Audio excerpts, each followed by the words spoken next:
감사합니다. 우리는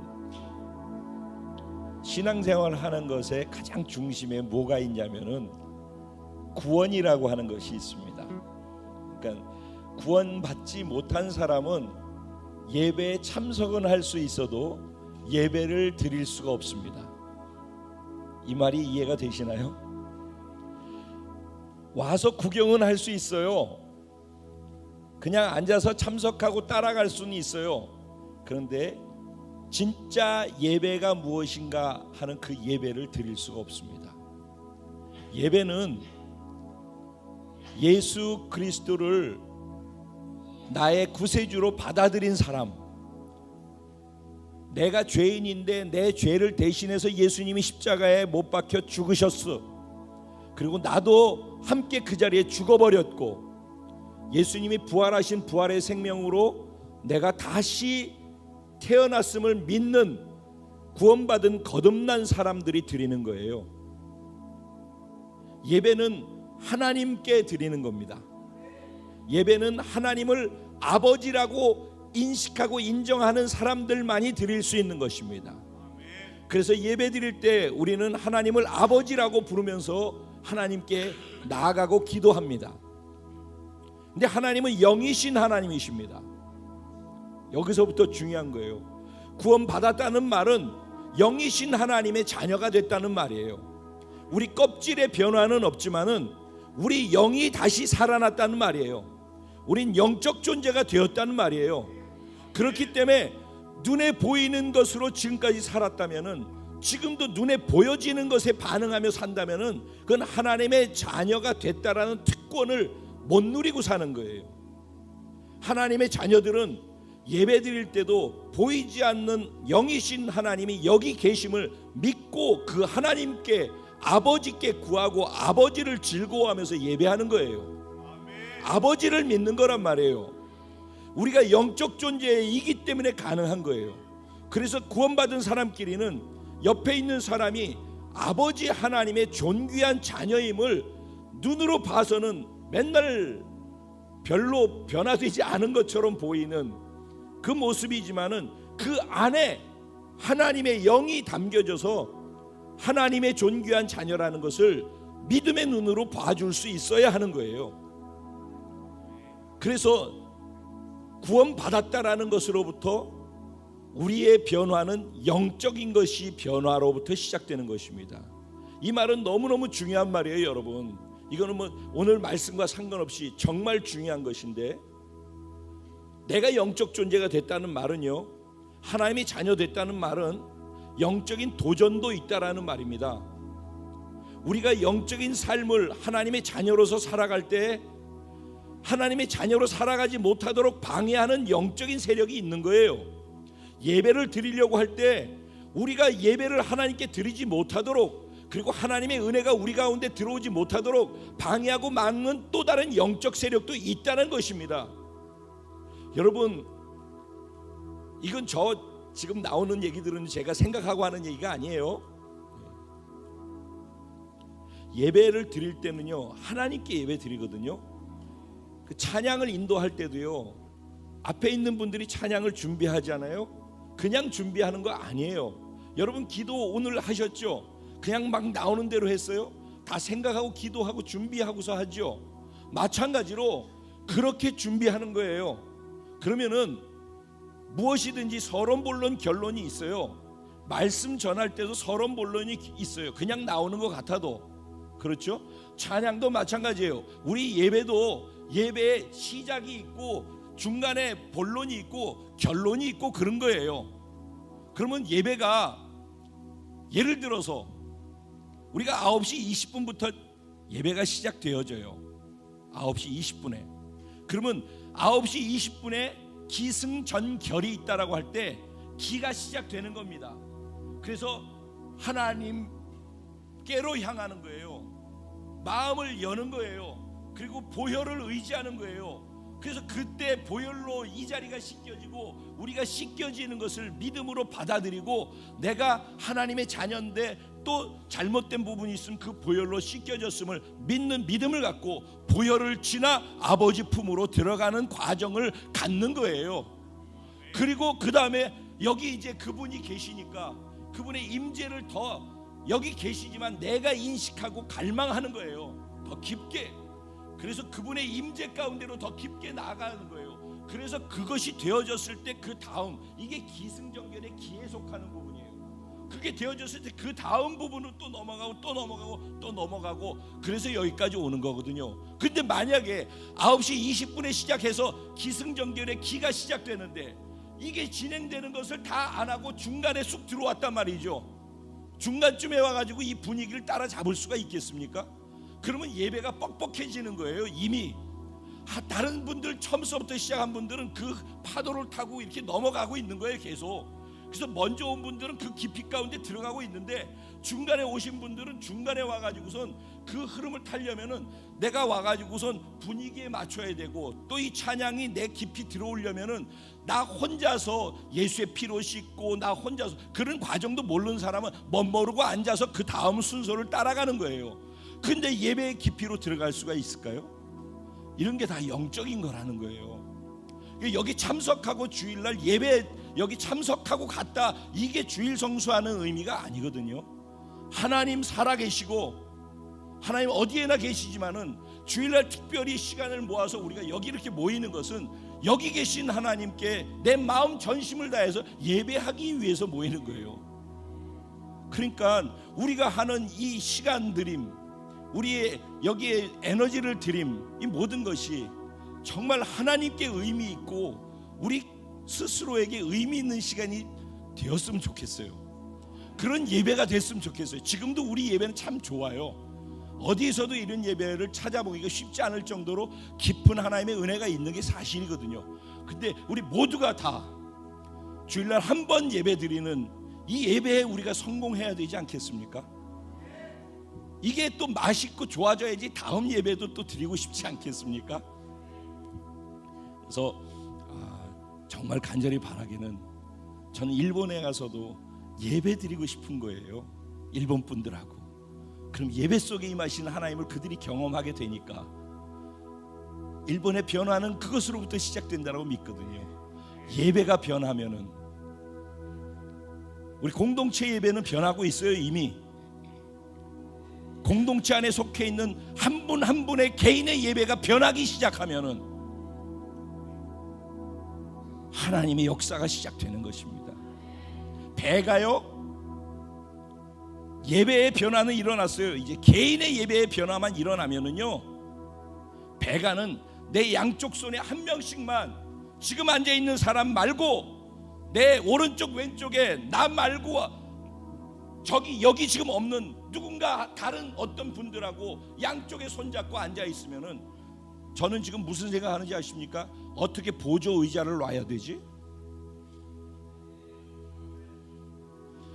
이런 생각을 안 하니까 이런 일이 일어나지 않는 거예요. 누군가 하겠지, 배가 어디서 하늘에서 뚝 떨어지는 거 아니거든요. 너무 간단한 거예요. 사실은 우리에게 2달 나 남았어요. 할렐루야. 2달이면 넉넉하고 충분합니다. 보조 의자를 구하는 시간까지도. 할렐루야. 다른 지금 예배 드리는 것도 마찬가지예요. 예. 저는 확실히 믿습니다. 제가 아닌 제가 믿는 하나님을, 우리 가운데 지금 행하고 계신 그 하나님을, 오늘 그분께 우리는 예배 드리고 있습니다.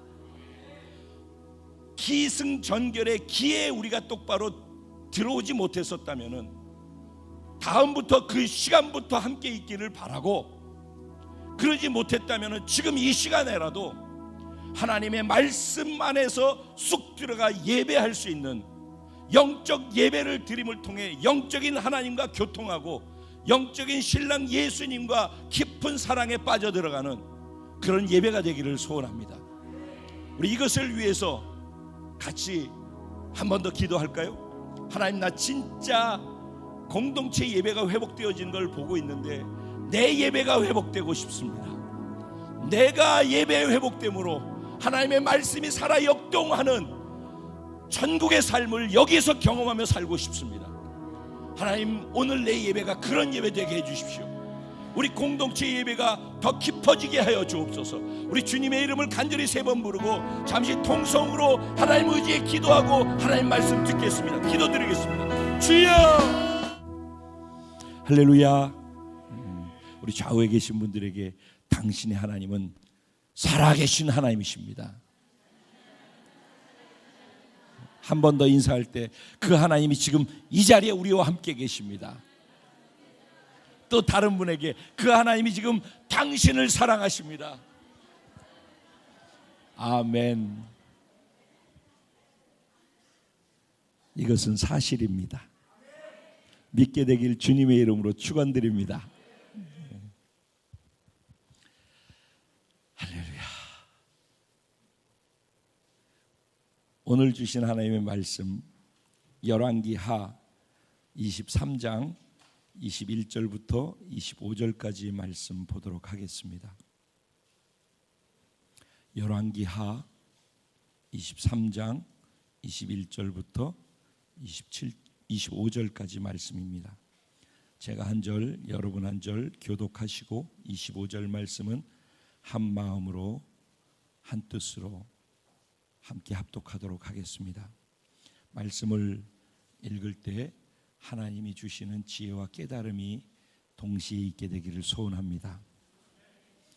왕이 뭇 백성에게 명령하여 이르되 이 언약책에 기록된 대로 너희의 하나님 여호와를 위하여 유월절을 지키라 하매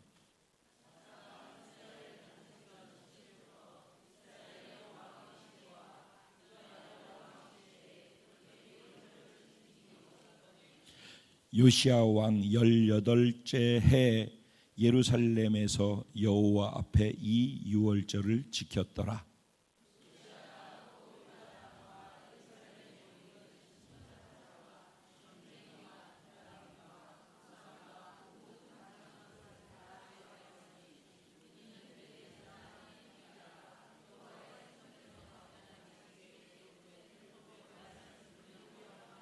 다 같이 여호수아와 같이 마음을 다하여 뜻을 다하여 힘을 다하여 모세의 모든 율법을 따라 여호와께로 돌이킨 왕은 요시야 전에도 없었고 후에도 그와 같은 자가 없었더라. 아멘. 오늘 우리가 함께 봉독한 이 본문 말씀 가지고 이 시대의 종교 개혁자 바로 당신입니다. 이런 제목으로 주시는 은혜를 나누고자 합니다. 오늘은 종교개혁 주일입니다. 여러분, 종교개혁은 매해 종교개혁이 어떤 것이었는지에 대해서 들어서 알고 있을 것입니다. 종교개혁이 없었다면 프로테스탄트, 즉 개신교, 오늘날 우리가 일반적으로 얘기하고 생각하고 있는 교회가 없었습니다. 만약에 종교개혁이 없었다면 우리가 지금 알고 있는 천주교라고 생각하고 있는 천주교회만 이 땅에 존재하고 있었을 것입니다. 인류 역사를 나눌 때 희한하게도 기독교 역사를 가지고 인류 역사를 구분을 합니다. 고대, 중세, 근세 이렇게 나눌 때 기독교 고대의 역사 있다면은 고대 역사에서 중세 기독교 역사라고 한다면은 초기 기독교 시대 있죠. 초대 사도들, 교부들의 시대가 있습니다. 그리고 난 다음에 교황권이 강화되기 시작하고 그래서 각 나라의 왕들이 교황보다 그 밑에서 교황 아래에서 통치를 받고 영향을 받게 되어지기 시작하면서 사실 부패가 굉장히 강하게 일어나기 시작했거든요. 근데 그 시대가 1000년 동안 지속되어집니다.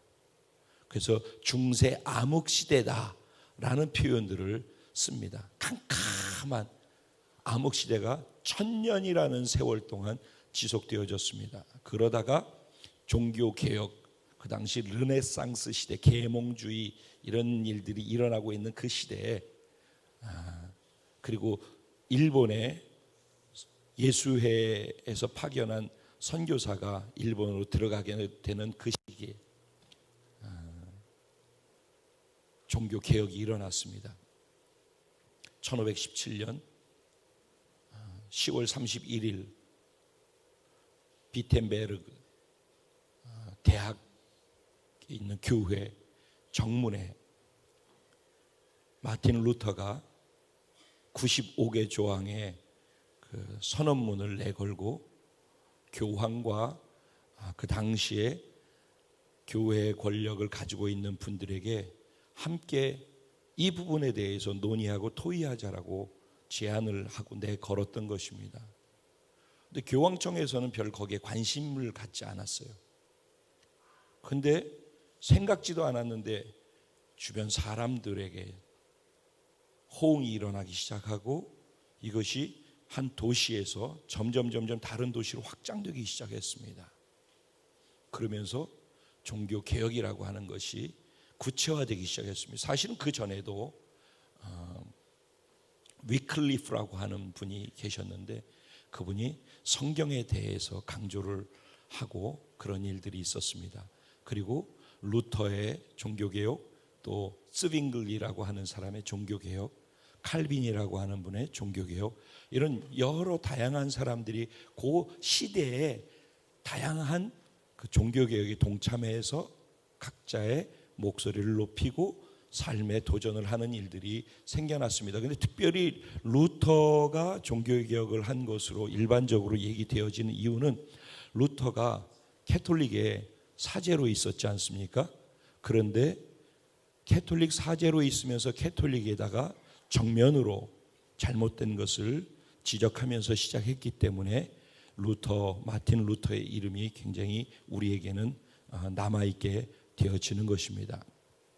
저는 오늘 종교개혁주의를 생각하면서 어떤 말씀으로 함께 그 의미를 같이 공감할 수 있을까 기도하면서 오늘 본문 말씀을 잡았습니다.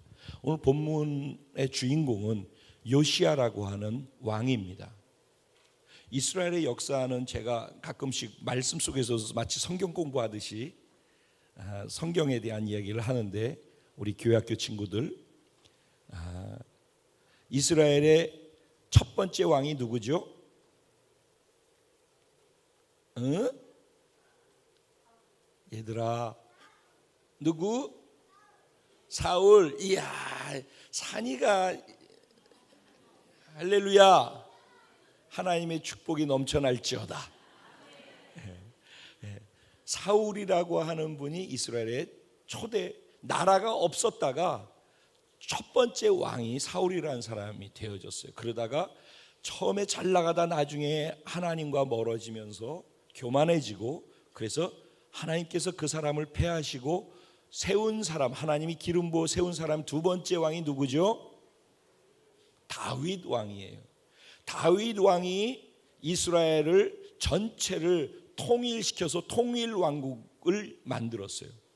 그리고 다윗 왕 이후에 다윗이 최고의, 지금도 유대인들의 최고의 자랑거리, 존경거리는 다윗 왕이에요. 다윗. 그래서 다윗의 별, 그래가지고 지금도 이스라엘을 상징하는 것 국기에 보면 별이 있죠. 그 다윗의 별이에요. 모두가, 이스라엘 사람 모두는 다 다윗을 존경하고 최고로 소중히 여기고 그렇게 가슴 속에 새기고 있는 거예요. 다윗 왕이 두 번째 왕이지만은 통일 왕국의 왕이고 최고의 왕으로. 그 다윗의 아들이 누구죠? 솔로몬이에요. 솔로몬 왕은 세상에서 최고로 지혜로운 사람이었어요. 너희들 때문에 내가 지금 이거 하는 거야. 초등부 너희들 들으라고 얘기하는 거니까 잘 들어야 돼. 왜냐면 너희 지루하고 어른들 쪽만 얘기하면 지루할까 봐 내가 이거 성경 공부 가르쳐 주는 거야. 그래서 사울에서 다윗 왕에서 그 아들 솔로몬으로 갔는데, 솔로몬이 지혜가 많아가지고 잠언서를 다 기록했고, 솔로몬보다 지혜로운 사람이 지구상에 없었다라고 할 정도로 솔로몬 왕은 지혜로웠어요. 하나님이 그에게 복을 주셨어요. 그래서 다윗 왕이 통치하고 다스렸던 것보다 더 나라를 넓혔어요. 그런데 한 가지 실수를 했어요.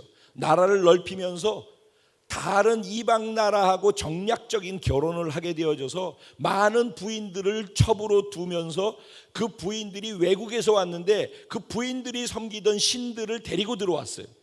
그래서 솔로몬 때에는 하나님만 섬겼던 다윗과는 달리 이방 신들을 섬기기 시작했어요. 그래서 그것이 원인이 돼서 솔로몬 때까지는 다윗의 은혜가 솔로몬까지 갔기 때문에 솔로몬 때까지는 하나님이 지켜 보호하여 주셨는데 솔로몬 왕이 죽자마자 나라가 분열되어지죠.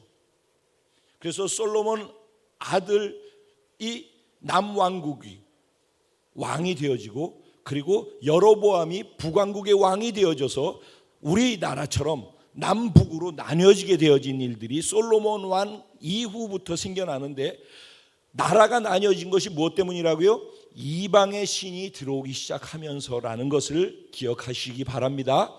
그래서 남왕국과 북왕국으로 나뉘어졌는데 북왕국 이스라엘이 586년이 되어서 아수르라고 하는 지금 이라크라고 하는 나라에 점령당하고 멸망당하게 되어져요. 멸망을 딱 당하게 되어지는 그때로부터 남왕국 유다는 아직 살아있는 거예요. 망하지 않고 나라가. 그래서 남왕국 유다가 살아있는 동안에 일어나고 있는 일이에요. 이거는. 그런데 남왕국 유다 그리고 이스라엘 전체로 했을 때 성군이 있다면은 다윗이 성군이었고 그 다음에 히스기야 왕이 있죠. 남유다 왕국의 히스기야 왕이 성군 중에 하나였어요. 물론 연약한 부분도 있었지만은 아주 성군이었어요. 그리고 지금 우리가 읽은 본문에 나오는 세 번째 성군이 누구예요? 요시야 왕이에요. 요시야 왕은 히스기야 왕이 증조 할아버지예요. 그리고 히스기야 왕 아들이 므낫세라고 하는 왕인데 이 므낫세라고 하는 왕이 형편없이 악한 왕이에요. 아버지가 얼마나 선한 그 정치를 했고 하나님을 섬겼고 그리고 하나님 때문에 전쟁에서 승리하고 하나님을 의지해서 죽을 병에 걸렸다가 치료되어지는 것을 다 보면서 자랐단 말이에요.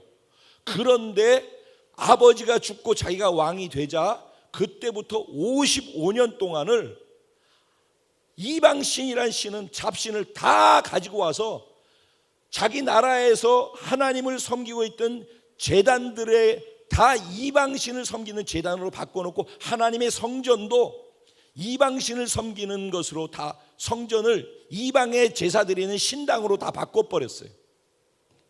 바알신을 즉 태양신과 바알신을 섬기는 것으로 아세라신을 섬기는 것으로 하나님의 성전 안에다가 우상을 갖다 놓고 우상을 섬기는 거예요. 그래서 성경에 여기 우리가 읽은 그 열왕기하 23장이지만은 요시야에 대한 이야기는 열왕기하 22장부터 시작되어집니다. 그리고 다른 데 또 보면은 역대하의 34장에 보면은 요시야 왕에 대해서 기록되어져 있어요. 그런데 요시야가 기록되어지기 전에 21장에 보면은 므낫세 왕에 대한 얘기가 나오는 거예요. 그리고 므낫세 왕이 55년 동안 있다가 죽거든요.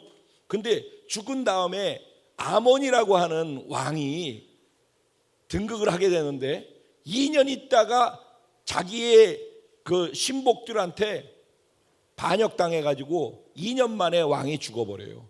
그래서 졸지에 그 아들 요아스가 8살의 왕이 되어집니다. 이게 22장에 첫 번째 나오는 내용이 그거예요. 그래서 요아스가 갑자기 8살의 어린 나이에 왕이 되어집니다. 근데 2절에 보면은 22장 2절에 보면 뭐라고 나오냐면은 요아스가 하나님 앞에서 정직하다고 그랬어요. 할렐루야. 신기한 일이에요. 부모 탓만 할 게 없어. 부모가 좋아도 못된 므낫세 왕이 나오는 거고 부모가 못된 므낫세 왕 같은 사람이 있어도 그 밑에서 요아스 같은 왕이 나오는 거예요. 할렐루야. 다 지하기 나름이다. 아멘. 네. 그래서 요아스가 그 엄청난 우상 섬기고 타락한 그 가운데에서 그걸 보고 자랐는데 요아스는 하나님 앞에서 정직했다. 그리고 그의 조상 다윗이 갔던 모든 길로 행했더라. 그리고 좌로도 우로도 치우치지 아니했더라. 이게 2절에서 요아스가 어떤 사람이었는지에 대해서 정확하게 한마디로 얘기를 하고 있어요. 그리고 난 다음에 8살의 왕이 됐는데 8년 동안은 워낙 나이가 어리니까 아무것도 할 수가 없잖아요. 그러니까 자기가 하나님을 믿고 받아들였음에도 불구하고 가만히 있는 거예요. 그리고 다른 역량이 너무 크니까 8년을 지혜롭게 가만히 있다가 16살이 딱 되어지는 그때부터 다윗의 길을 찾기 시작했다라고 나와 있어요. 자기 나이가 16살, 왕이 된 지 8년 되었을 때 다윗의 길을 찾기 시작했다. 다윗이 행했던 그 길로 따르기 시작했다라는 거예요. 그래서 16세에 다윗이 갔던 그 길을 자기가 삶으로 살아내기 시작하더니만은 왕이 돼서 12년이 되었을 때, 즉 다윗의 길을 선택하고 난 다음에 16세에서 20세가 딱 됐을 때, 나이 20살이 되었을 때, 그때부터 자신이 개혁되고 난 다음에, 자신이 하나님의 말씀대로 살아내고 난 다음에 이제 그 땅을 변화시키기 시작하는 거예요. 다윗의 길을 찾기 시작한 게 언제라고요? 16살 때야. 16살 때부터 4년 동안 자기 자신의 삶의 변화를 만들기 시작하더니만은 20살 때까지 자기를 바꾸고 난 다음에 이제 자기가 하나님 안에서 분명하게 서게 되어지니까 밖을 변화시키기 시작하는 거예요. 그래서 밖에 어떤 일을 만드는가? 그 땅의 모든 우상들을 척결하기 시작하는 거예요. 우상이란 모든 우상들을 척결하는데 23장의 앞부분 쪽, 우리가 읽은 쪽 말고 앞부분 쪽에 보면요, 진짜 무시무시할 정도입니다. 모든 어디에 있든지 산당에 있는 우상이든 하나님의 성전에 있는 우상이든 그 성전의 우상들을 다 끄집어내 가지고 떨어뜨려서 부시고 태양 마크가 있는 태양신으로 돼 있는 거 바알신, 아세라 목상까지 싹 다 부숴서 가루를 만들어. 가루를 만들어 가지고 시내가에다 뿌려 가지고 다 버려버려요. 그리고 그 신을 섬겼던 제사장들 있잖아요. 그 제사장들을 갖다가 다 죽여버려요. 그리고 불태워서 죽이고 난 다음에 그 뼈를 다 갈아가지고선 다 뿌려버렸어요. 그리고 그들이 섬겼던 우상을 섬겼던 자리에는 그 당시에 죽은 사람의 그 시체 해골, 이거 부정한 것으로 여겼거든요. 그 부정한 해골이라고 하는 해골들을 그 우상을 섬겼던 자리에다가 다 해골을 갖다 놨어. 그러니까 이것은 부정한 것이라는 거예요. 하나님 아닌 것은 다 부정한 것이다라는 거예요. 그런데 그들이 얼마나 악독했냐면은 범죄를, 하나님의 성전에다가 우상신을 갖다가 섬겼는데 아세라 신은 여신이에요. 바알 신은 남신이고, 근데 여신을 섬길 때에는 남창을 두어 성전에다가. 지금 헬라 신을 히브리 그 그리스 신을 섬길 때 그리스 신들 남신을 섬기기 위해서 그거를 섬기는 여사제들이 있죠. 그게 다 여창들이에요. 그들이 지금 성화 봉송하고 그런 거 다 하는 거예요. 오늘 올림픽이 다 그런 거란 말이에요. 우리가 아무도 모르고 있지만은. 그러니까 그렇게 제사 드리고 있는 성전에서 그 성전에 거룩한 창들이 있었단 말이에요. 근데 여기에는 오늘 본문에 보면, 이 앞부분에 보면은 남창들이 있었대. 그걸 다 제해버렸대. 우상도 제하고 우상과 함께는 항상 음란이 같이 따른다고 그랬죠. 이 두 가지가 같이 있는 것들을 다 깨부수는 거예요. 완전히 싹을 멸해버리는 거예요. 그렇게 나라를 통으로 다 바꾸고 성전에 있었던 우상과 더러운 것들을 다 성전을 청결케 하는 일들을 그때 다 해버린 거예요. 근데 이 영향력이 얼마나 컸든지 남유다에서 이런 일들이 일어났잖아요. 그런데 그 당시 북왕국 이스라엘은 아수르에 멸망당했잖아요. 그 북왕국은 없었어. 근데 아수르가 세력이 약화되어져 있었어, 그 당시. 그랬더니 이 남왕국의 영향력이, 아수르의 영향력이 줄어드니까 남왕국의 이 개혁의 영향력이, 하나님의 영향력이 북왕국까지 갔어요. 그래서 므낫세, 스불론, 단 지파, 이런 그 북쪽에 있는 북이스라엘에 속해 있던 이스라엘의 12지파 중에 북쪽에 속해 있던 그쪽 영역까지 요아스가 거기까지 거기 가서 그쪽 북왕국의 여로보암 왕으로부터 영향받아가지고 우상숭배했던 그 지역에 있던 모든 산당과 모든 제사장들과 악독한 것들을 거기서도 다 부숴버리는 거예요. 그 당시 그러니까 하나님의 개혁의 역사가 어마어마하게 나라 전체를 휩쓸고 성전을 완전히 깨끗하게 하는 일들이 있었어요. 요아스 한 사람의 하나님 안에서 그렇게 변화되니까 그런 일들이 일어나더라고요. 그래서 나라를 싹 그 땅을 청결케 하고 하나님의 성전을 청결케 하고 회개하고 깨끗게 하는 정결의 역사가 일어나니까 그 다음에 요아스가 했던 게 뭐냐? 성전을 보수하는 일을 시작했어요. 하나님의 전을 무너진 것을, 하나님의 전을 보수하기 시작했단 말이에요. 이것을 생각하면서, 그래서 하나님의 전을 보수하기 위해서 헌금을 걷었던 것, 성전에 돈 걷어놨던 것들, 성전문을 들어가고 나갈 때마다 문 입구에서 돈을 걷어서 세금을 걷듯이 그렇게 모아놓았던 그 돈을 다 풀어가지고 성전을 보수한 데 쓰라고 다 그 대제사장 hil기야한테 다 줬어요. 그래서 서기관과 대제사장과 모든 사람들이 힘을 합쳐가지고 레위 사람들하고 건축하는 사람, 목공 모든 사람들이 다 하나가 돼가지고 성전을 보수하는 일을 했어요. 여러분, 성전 보수라고 하는 게 뭐죠? 우리도 성전을 리모델링을 했지 않습니까? 성전 보수하는 건 뭐냐? 이 안에 있는 부분들을 갖다가 정리정돈하는 거예요. 일단 여기를 다 더럽고 지저분하게 돼 있는 걸 다 청소했잖아요. 그리고 난 다음에 무너진 것들을 바꾸고 깨끗하게 수리하는 작업이죠. 성전이 지금 오늘날은 어디에 있습니까? 우리 안에 있죠. 외부의 성전도 보수를 해야 되지만은 내 안에 성전을 보수해야 하는 것입니다. 회개가 일어나고 나면은 그 다음에 내 안에 성전이 보수되기 시작하는 것입니다. 성전 보수는 무엇으로 되어집니까? 성전을 보수한다는 말의 의미는 무엇입니까? 성전 안에 계신 하나님을 인식한다는 말입니다. 하나님의 임재를 인식하는 것입니다. 예배를 인식한다는 말입니다. 성전을 보수한다는 건 예배를 회복하겠다는 말인 것입니다. 하나님께서 이 성전을 보수하시면서 이들에게 예배를 회복하고 있는 것입니다.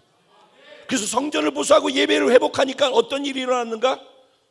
성전을 보수하기 위해서 헌금을 깨가지고 그 모아놨던 헌금 깨서 그거를 푸는데 대제사장 hil기야한테 그 돈을 은전하고 돈을 다 갖다가 보냈더니만은 그 은전을 깨고 헌금통을 깨는데 그 안에서 뭐가 나왔다고? 율법책이 나왔다는 겁니다. 율법책이. 재밌는 얘기예요. 율법책이 그들에게 없었던 거예요. 긴 시간 동안 하나님의 말씀이, 성경이 사라졌던 거예요. 왜 그랬겠습니까? 왕들이 우상을 섬기니까 하나님의 말씀, 성경을 보는 사람이 있으면 쥐잡듯이 잡았겠죠. 처벌을 했겠죠. 그리고 숨어서라도 그걸 봐야 되겠다는 사람조차도 사라지게 되니까 마지막 이 성경을 어디다 숨겨놔야 되겠다 생각한 사람이 아마 거기다 숨겨놨을지 모르겠어요. 그러니까 성경은 있었지만은 그들에게 보이지 않았고 그들에게 어떤 영향력도 행사할 수 없는 성경으로 갇혀 있었던 성경이 그들이 회개하고 우상을 다 척결하고 그리고 성전을 보수하기 위해서 예배에 집중하기 시작하고 하나님을 인식하게 되어지니까 하나님의 말씀이 다시 그들 앞에 나타나더라는 거예요. 율법책이 그들 가운데 드러나기 시작했어요. 그러니까는 대제사장 hil기야가 야 여기 이 율법책이 나타났다. 왕한테 이것을 가서 전해라. 그래서 서기관한테 다시 돈을 보내준 그 서기관 사반에게 다시 그 율법책을 왕한테 보냅니다. 근데 왕이 그걸 읽어보라. 그래서 큰 소리로 왕한테 그걸 읽었어요. 근데 그 왕이 그거를 읽는 것을 듣고선 그 자리에서 옷을 찢어버렸어요. 옷을 찢는다는 건 자기 마음을 찢는 표현이기에 오라 통제라. 내가 우리 이스라엘 백성들이 하나님의 말씀을 듣고 보니까 말씀으로부터 너무 멀리 떨어졌구나. 하나님께서 말씀에서 멀어지면 심판하신다고 하셨는데 우리를 심판하실 것 같으다. 그러면서 그 당시 선지자가 예레미야 선지자, 스바냐 선지자가 있었는데 훌다라고 하는 여선지자에게 사람을 보냈어요. 그래서 오늘 이 본문 말씀이 여기 있는데 이 말씀을 읽으면서 너는 하나님께서 주시는 어떤 음성을 들었니? 라고 여선지자한테 물으라고 그랬어요. 그래서 여선지자가 뭐라고 하느냐면 이스라엘은 하나님으로부터 범죄해 하나님의 진노가 극에 달했기 때문에 심판할 것이다 그랬어요.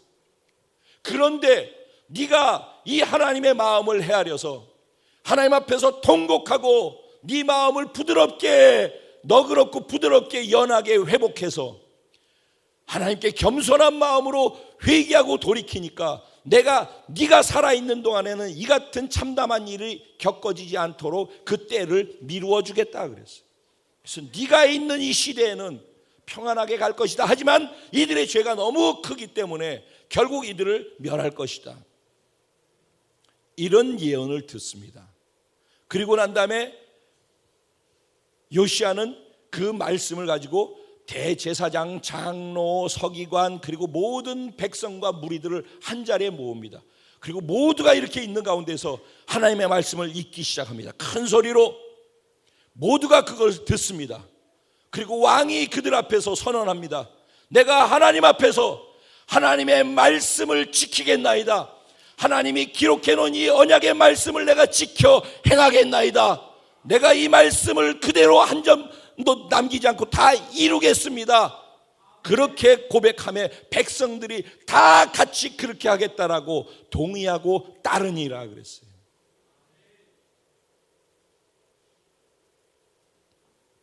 그 가운데 오늘 본문의 내용은 율법책에 보니까 발견한 말씀에 보니까 유월절을 지키는 것에 대한 내용이 나온 거예요.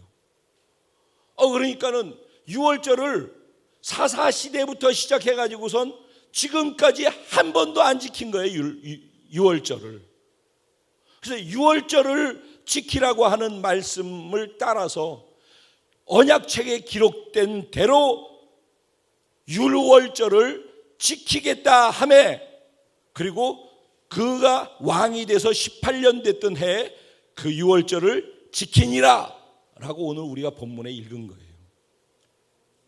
이 유월절을 지켰다는 말의 의미가 무엇일까요? 왜 유월절이 그 긴 시간 동안에 사라졌을까요? 유월절은 무엇인지 기억하십니까? 얘들아, 유월절이 뭐지? 유월절 영어로는 패스오버라고 한다. 건너뛰었다, 넘어갔다는 말이다. 뭐가 건너갔지? 애굽에서 10가지 재앙 중에 마지막 10번째 재앙을 하나님이 애굽에게 내렸을 때 장자의 재앙을 내렸다. 장자의 재앙. 그래서 하나님의 말씀대로 어린 양을 잡아서 피를 뿌려서 문설주와 인방 문 들어가는 입구에 들어간 입구 여기하고 양 옆에다가 어린 양의 피를 바르면은 순종해서 그렇게 믿고 하면은 그러면은 죽음의 사자가 그것을 뛰어넘어갈 것이다. 그래서 죽음의 사자가 뛰어넘어가기 때문에 패스오버야. 그래서 그 어린 양의 피를 하나님 지시하신 대로 순종해서 바른 집의 모든 마다들 첫 번째 것들은 다 살았고 그것을 웃기고 인내하고 하지 않았던 모든 사람들과 그 집안에 속한 가축들까지 첫 번째 태생이 다 그 자리에서 죽어버렸어. 그리고 애굽의 왕 바로는 두려워서 이스라엘 백성들 250만 명을 다 노예에서 풀어주고 자기들 금은보화까지 다 줘서 보냈던 거란 말이야. 그런 일이 있었던 것, 그게 유월절이 그것을 기억하면서 하나님의 이스라엘 백성을 향한 구원의 역사, 그 가운데 어린 양의 피가 얼마나 어마어마한 역할을 하는지를 기억했단 말이에요. 그 어린 양의 피가 무엇을 얘기해요? 어린 양이 예수 그리스도를 얘기하는 거예요. 피가 뿌려진 것은 예수가 우리를 위해서 흘려주신 예수의 보혈을 의미하는 거예요. 이들은 하나님과 상관없이 살았어요. 세속주의, 세상에 물들어서 세상이 하는 거 세상 사람들이 하니까 나도 한다. 세상이 이렇게 돌아가니까 나도 이렇게 해. 인본주의, 세속주의. 그 세상에 이것이 복이라고 하니까 이렇게 하면 돈 벌고 이렇게 하면 성공하고 이렇게 하면 잘 된다니까 그것을 따라서 똑같이 가. 그런데 그들은 하나님의 백성이야. 그렇게 따라가면은 내가 잘 되고 복 받고 이 땅에서 행복하고 평탄할 것이라고 생각하고 따라가는 거야, 그냥. 그 이스라엘 백성들이었어요. 따라가다 보니까는 하나님이 아닌 다른 것을 섬기게 돼. 왜? 그게 나한테 유익을 준다고 하니까. 그때부터 하나님을 믿는 하나님의 백성들은 하나님의 백성이 아니라 종교가 되기 시작하는 거예요. 그때부터 하나님과 상관없이 자기의 유익을 위해서 유익을 준다고 하는 것을 선택하기 시작하는 모든 것들은 그때로부터 종교인 거예요. 저는 사실 하나님이 궁극적으로는 선이고 좋으신 것이지만 하나님을 믿기 때문에 때로는 고난당한다. 지금 짧은 시간 속에서 그것도 복이라고 저는 믿어요. 근데 만약에 이 땅의 가치관을 가지고 내가 하나님 믿는데 낯선 일이 있고 어려운 일이 있고 힘든 일이 있고 고통스러운 일이 있으면 이거는 아니야. 이건 너무 힘들어. 그런데 하나님 아닌 다른 것에서 내가 이거 다 편안하게 해줄게 하면 이것을 선택한다면 이게 종교라는 거예요. 근데 만약에 하나님께서 무조건 나한테 좋은 일만 있을 거라고 기대하고서 하나님 믿으면 이것도 종교일 수 있어요. 이해가 됩니까? 제가 무슨 얘기를 하고 싶어 하는 건지? 하나님 자체가 선이고 하나님 그분이 좋은 분이지 이걸 믿게 되길 바랍니다. 여기서부터 벗어나기 시작하는 순간 기준에서부터 틀어지기 시작하는 거예요. 그래서 이스라엘 백성들 안에 그렇게 어두운 시간들이 있었는데 먼저 다윗의 길로 가겠다라고 선택하고 자기 자신을 다윗에 비추어서 바꾸기 시작했어요. 자신의 삶을 그 기준을 다른 것에다가는 두지 못하고 어디다 두었다고요? 하나님 앞에서 정직했더라. 정직은 다른 게 아니에요. 하나님 앞에 정직한 게 정직인 거예요. 그가 하나님 앞에서 정직했더라. 사람 앞에서는 정직한 척 할 수 있어요. 하나님은 근데 다 아시잖아요. 저도 알고 여러분 다 안단 말이죠. 하나님 앞에서 내 앞에 하나님이 언제나 계시다. 지금 여기 하나님 계심을 믿고 우리 예배하고 있잖아요. 내가 어디에서 여기 딱 나가면 우리는 무장해제하지만 나가서 무장해제하고 있는 그 자리에 하나님 계시다는 거예요. 하나님 계신 면전에서 그걸 면전의식이라고 그래요. 코람데오. 그분 앞에 코람데오. 면전의식. 내 앞에 그분이 언제나 나를 보고 계시다. 그래서 그 의식 속에 정직한 거예요. 하나님 앞에. 그게 다윗이 그랬던 거예요. 넘어지고 실수했지만 다윗은 하나님 앞에서 넘어졌고 하나님 앞에서 다시 일어나는 거예요. 그래서 하나님 앞에서 정직한 것이 기준이었어요. 그래서 자신을 그렇게 해서 하나님 앞에 정직하려고 하고 사니까 그렇게 4년이 지나니까 자신을 넘어서서 나라를 그렇게 바꿀 수 있는 힘이 생긴 거예요. 그의 나이 16살 때 그 선택을 했고 20살 때 나라를 바꾸기 시작했습니다. 여기 20살 이상 손 들어봐.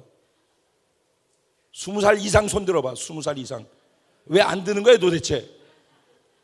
그럼 여러분은 나라를 몇 개를 바꾸고 남어? 한 사람으로 족한데.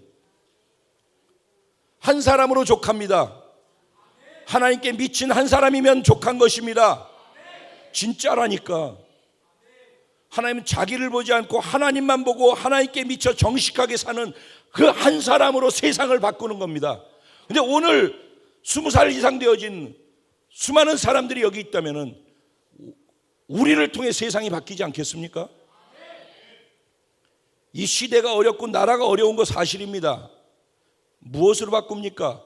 우리가 정부에다 삿대질 한다고 해서 바뀌어지는 것이 아니라 내가 먼저 하나님 앞에 정직하게 내가 다윗의 길을 행하고 내가 좌로나 우로나 치우치지 아니하는 그 삶을 내가 먼저 살아내게 될 때 그 영향력이 바깥으로 확장되기 시작하는 겁니다. 그래서 우상이 척결되는 거예요. 여기 보면 드라빔까지 멸했다. 드라빔은 가정의 수호신이에요. 자기 집안 잘 되라고 바깥에 우상뿐만 아니라 자기 집안에다가 우상을 또 뒀어. 그것까지 다 깨부셨대. 가정 안에까지 하나님이 회복되는 거예요. 각 가정마다 하나님이 회복된다. 할렐루야. 그렇게 되어지니까 어떤 일이 일어나요? 예배가 회복되는 거예요. 성전을 보수해야 되겠다라는 생각을 하게 되는 거예요. 하나님의 임재를 그리워하기 시작하고 하나님 앞에서 예배하는 것을 원하기 시작하고 성전이 보수가 외부와 내부의 내면에 보수가 일어나는 거예요. 예배 회복이 일어나는 거예요. 예배 회복이 일어나면 어떤 게 일어납니까? 말씀이 회복되는 거예요. 사라졌던 말씀이 다시 살아나기 시작하는 거예요. 어디에 숨겨져 있던 말씀이 다시 내 앞에 드러나기 시작하는 거예요. 날마다 말씀을 듣더라도 그 말씀은 숨겨져 있는 말씀이라니까. 예배가 회복되지 않으면, 그 이전에 하나님 앞에 살겠다라는 회개, 돌이킴이 회복되지 않으면, 하나님을 임식함이 회복되지 않으면 예배는 회복되지 않고, 순서가 하나님을 인식하고 하나님께 돌이키고자 하는 것이 회복되지 않으면 예배가 회복되지 않고, 예배가 회복되지 않으면 아무리 말씀을 들어도 하나님의 말씀이 회복되지 않아요. 말씀의 생명력이 회복되지 않는다니까. 말씀이 회복되면은 그 말씀을 순종하기 시작할 때 그 말씀이 통치되어지는 자리마다 하나님의 나라가 임하는 거예요. 하나님의 생명과 능력이 임하는 거예요. 우리는 내가 노력을 하고 수고하고 어렵고 힘들고 내가 망가뜨리는 것을 내가 그 자리에서 버티면서 해결해 보려고 하고, 그 자리에서 내가 그 자리에 있으면 해결될 거라고 생각, 그런 일은 없어요. 그것을 그 늪에서 빠져나오게 할 수 있는 유일한 분은 하나님밖에 없는 것입니다. 하나님 말씀대로 우리가 순종하고 살아갈 때 그 말씀이 내 사는 삶의 순종을 통해서 하나님의 나라를 만드는 거예요. 하나님의 나라는 우는 것이 없고 곡하는 것이 없고 그 이외에 치료할 이유도 없어요. 아픈 것이 없기 때문에. 우리가 정말로 지금 원하는 것을 정말로 원한다면 회복되어야 될 것은 내가 원하는 그 자리에 있는 게 아니라 하나님이 내 삶에서 나를 주관하실 수 있도록 하는 것이 회복되어야 하는 것입니다. 자, 그래서 말씀이 회복되어지니까 그 다음에 회복되는 것을 마지막으로 얘기할게요. 뭐가 회복돼요? 유월절이 회복되는 거예요. 유월절이 뭐라고요? 예수 그리스도와 연합, 복음이 회복되는 거예요. 마지막에 그래서 성경을 통해서 율법책이 발견되니까 모든 것들이 다 이미 하고 있었는데 율법책이 발견되고 난 다음에 그가 율법책을 통해서 언약책에 기록된 대로 무엇을 했다?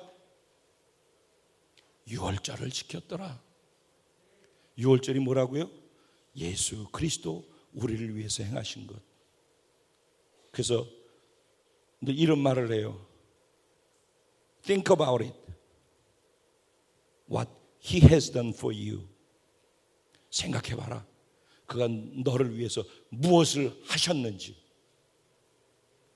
생각해 보십시오. 예수께서 저와 여러분 한 분 한 분을 위해서 하신 일이 무엇인지, 완성시켜 놓은 일이 무엇인지, 다 이루었다 할 때 그 안에 담겨있는 다 이루었다는 것이 어떤 것인지, 그 다 이룬 것이 내 삶에 경험되어지고 있습니까? 예수의 다 이름이 나의 다 이름으로 경험하며 살고 있습니까? 내 안에 유월절이 회복되어야 되는 것입니다. 예배가 회복되고 나면 말씀이 회복되고, 말씀이 회복되면 말씀 안에 핵심이 되어지는 십자가 예수 그리스도가 회복되어져야 하는 것입니다. 예수가 회복될 때 예수 안에 있는 모든 것들이 내 삶에 회복되기 시작하는 것입니다. 자, 이제 종교개혁 주일로 돌아와서 이것을 샘플로 예를 들어볼까요? 종교개혁 당시 완전히 황폐되어져 있어요.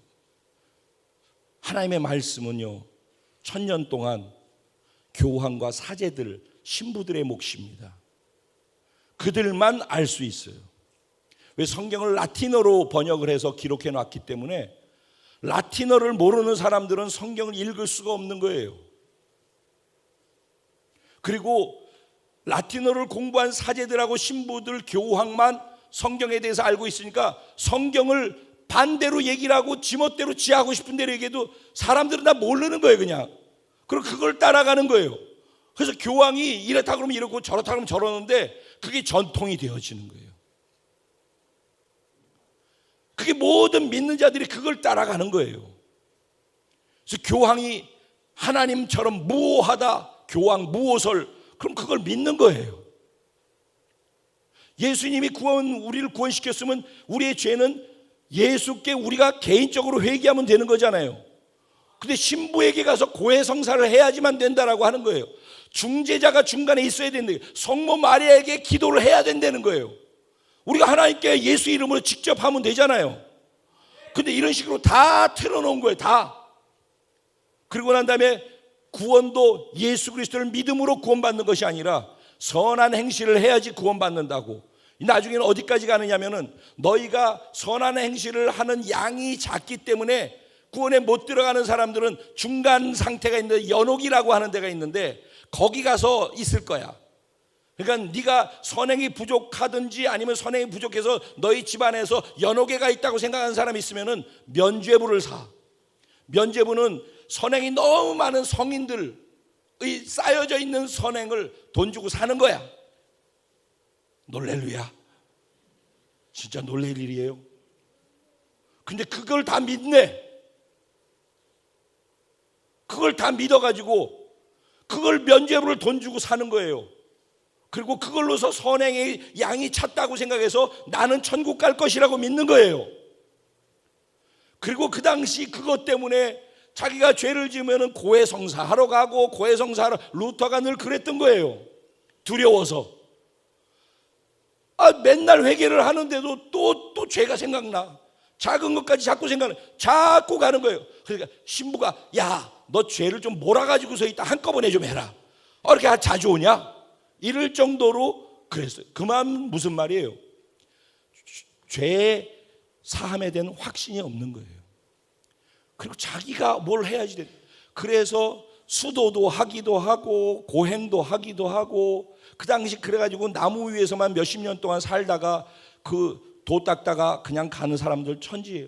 그래서 사막으로 나가가지고 수도한 사람 천지였었고 이게 그 당시예요. 그래서 바티칸에 가가지고서 콘스탄틴 황제 어머니가 열렬한 신자였는데 예수님이 십자가 지고 갔던 그 골고다 언덕의 계단을 통으로 뛰어다가 그 바티칸 성전 옆에다가 그 계단 성전을 지으라고 그랬어요. 그래서 통으로 뛰어다가 거기다 놨어요. 그리고 거기를 기어 올라가는 거예요. 그 계단을. 그러면서 예수님 생각하면서 그건 좋지. 근데 그래야지 죄사함을 받는 줄 알고. 그래서 루터가 그걸 기어 올라가다가 이건 아닌 것 같은데 아프기만 하고. 그런데 머뜩 쫙 들어온 말이 뭐예요? 로마서 1장 16절 17절. 복음이 구원을 주신 하나님의 능력이 됨이라. 복음에는 하나님의 의가 나타나서 믿음으로 믿음에 이르게 하나니. 할렐루야. 이 말씀이 비수처럼 내 안에 싹 들어오는 순간 이거 말씀하고 너무 다르잖아. 구원이 복음을 통해서 믿음으로 있는 것인데 어찌 이상하게 1000년 동안 그렇게 닫혀 있었던 것이 드러나기 시작하는 순간이에요. 그래서 그걸 비텐베르그 거기에다가 95개 조항으로 따지듯이 걸어놓은 거예요. 그러면서 사람들이 깨어 일어나기 시작했어요. 성경을 번역하기 시작했어요. 그래서 진짜 성경 안에 무슨 내용이 있는지를 알기 시작하는 거예요. 그래서 종교개혁의 핵심 기치가 뭐예요? 오직 성경으로 돌아가자는 거예요. 오직 성경 말씀으로. 왜? 우리가 정직해야 돼 하나님 앞에서. 그래서 요시야가 그렇게 했는데 그렇게 살았는데도 하나님의 말씀 앞에 서니까 말씀이 기준이 되니까 뭐가 잘못됐고 뭐가 잘됐고 뭘 해야 되고 뭘 하지 말아야 되는지가 정확하게 나오잖아요. 말씀으로 돌아가야 하는 거예요. 말씀이 생명인 거예요. 내가 말씀 아닌 다른 것에 타협해가지고 이렇게 해도 되겠지 저래도 되겠지라고 해놓은 모든 것들로부터 돌아서야 하는 것입니다. 말씀이 기준이 돼야 하는 것입니다. 내 삶에 망가진 부분이 있다면 말씀을 기준으로 다시 세우기 시작할 때 그 말씀으로부터 회복이 시작될 줄로 믿습니다. 예배가 회복되면 말씀이 회복된다니까. 그래서 종교개혁은 오직 성경으로 말씀의 회복 운동인 거예요. 그 다음에 말씀대로 믿으라는 거예요. 오직 믿음으로. 구원은 행함으로 있는 것이 아니라 믿음으로 있다라는 거예요. 믿음으로. 신앙생활은 믿음으로 하는 거예요. 행함은 어디에 속하는가? 그 은혜로, 믿음으로 구원받게 만들어준 그 은혜로 말미암아서 내가 감사하고 감격하게 될 때 고맙고 감사해서, 그래서 내가 하는 것, 그래서 내가 헌신하는 거예요. 그러니까 그렇게 헌신하는 사람은 내가 이렇게 했는데 너는 왜 그것밖에 안 하냐는 둥, 내가 이렇게 했는데 알아주지 않는데, 이건 다 자기가 쥐어짜서 하기 때문에 그래요. 누군가를 의식하면서 하기 때문에, 율법이 하라고 하고 맞으니까 하기 때문에 그래. 그런 게 아니라 하나님의 말씀대로 믿음으로 순종하고 했더니 그게 은혜가 돼서, 감사해서, 그 감사가 나를 그렇게 하게 만드는 거예요. 말씀이 하라고 하니까 하는 것을 넘어서서 내가 감사해서 말씀을 따르는 거예요. 이렇게 되어지면서 세 번째, 오직 은혜로가 나오는 거예요. 오직 은혜로가 어디에서 나와요? 그러니까 오늘 본문에서는 오직 말씀으로 율법책이 발견되어지죠. 그것을 믿고 언약책에 기록된 대로 유월절을 지켰더라. 믿음으로 순종하는 거예요. 그리고 유월절을 지킴을 통해서 예수와 연합됨을 경험하기 시작하는 거예요. 은혜가 말씀 속에 꽂혀 있는 이 말씀 속에 꽂혀 있는 수많은 은혜, 다 이루었다고 하는 수많은 은혜가 기록되어 있는 이 말씀이 예수 그리스도와 연합되어지는 복음의 의미를 깨닫고 받아들이기 시작할 때 이 말씀이 내 안으로, 삶으로 경험되어지는 삶이 되는 거예요. 그때 성육신이 일어나는 거예요. 할렐루야. 그때 내 삶을 흥분시키는 거예요. 그 전에는요, 동하지 않습니다. 베데스다 못이 동할 때 하나님의 역사가 일어나지 않습니까? 은혜가 경험되어질 때 동하기 시작하는 거예요. 은혜가 뭐예요? 예수 그리스도가 베데스다에 어쩌다가 천사가 한 번 왔다가 가면 한 명 구원받아. 그것도 제일 먼저 들어가는 사람이. 근데 예수가 그것과 상관없이 그 자리에 임하니까 그 자리에서 치료받는 역사가 일어나는 거예요. 성경책에는 이게 치료받는 역사, 구원받는 역사예요. 이게 다 이 두꺼운 책에 있는 내용이.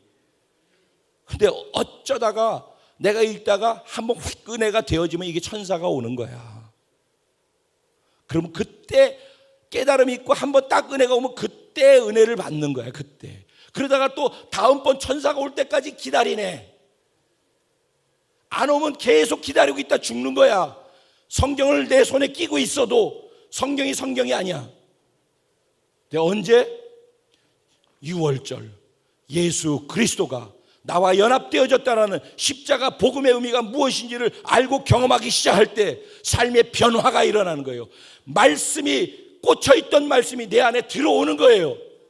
그래서 천사가 어쩌다가 동하는 게 아니라 내 안에 예수가 있으므로 날마다 동하는, 할렐루야, 날마다 동하는 하나님의 은혜. 여러분이 정말 예수 그리스도의 하나님의 말씀을 정말 원하십니까? 그 말씀대로 경험되어지길 원하십니까? 그렇다면 말씀이 아닌 말씀의 본체이신 예수가 나와 연합되어져 있음을 믿게 되길 주님의 이름으로 축원드립니다. 어제도 우리가 얼마나 은혜스러운 예배를 드렸습니까? 안 오신 분들은 메롱, 후회할 일만 남는 거예요. 진짜 하나님의 은혜가 깊었거든요. 근데 어제 누가 말씀을 전했는가? 우리 다정전도사님 말씀 전했는데 모두가 은혜를 받았어요. 저부터 시작해서. 복음이 나를 바꾼 얘기를 해주었거든요. 남의 얘기가 아닌 거예요. 성경으로 있었던 말씀이 개인의 삶으로 쑥 들어오는 거예요. 유월절 연합을 통해서.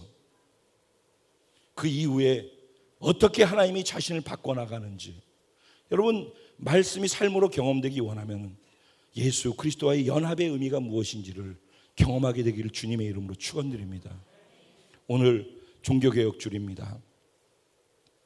제가 결론으로 얘기하면 본질로부터 너무 멀리 떨어졌었다는 겁니다.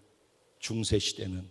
암흑 시대가 암흑이었던 이유는 본질이 빛인데 빛된 본질 말씀으로부터, 예수로부터 너무 멀리 떨어져서 인간적인 것들이 많이 그 안에 덕지덕지 붙어서 껍질이 되어졌기 때문에, 형식과 전통과 인간들이 껍질이 되어져서 말씀을 가리우고 있었기 때문에, 그래서 다시 오직 말씀으로, 그 말씀을 믿는 오직 믿음으로, 그리고 그것과 말씀과 내가 하나 되어져 있는 그 하나님의 은혜를 경험함을 통해서 삶의 변화가 일어나고, 그런 변화를 경험한 사람들을 만나는 사람과 주변이 변화가 시작되는 그런 개혁이, 종교 개혁을 만들었다는 것입니다. 이 시대에도 말할 것 없이 중세의 어두운 시대를 살아가고 있다라고 우리 모두가 공감하고 있지 않습니까? 누가 이 시대를 깨울 수 있겠습니까? 누가 바꿀 수 있겠습니까? 정치에 참여하고 목소리를 높이고 나가서 데모하면은 그런 일이 해결되어집니까?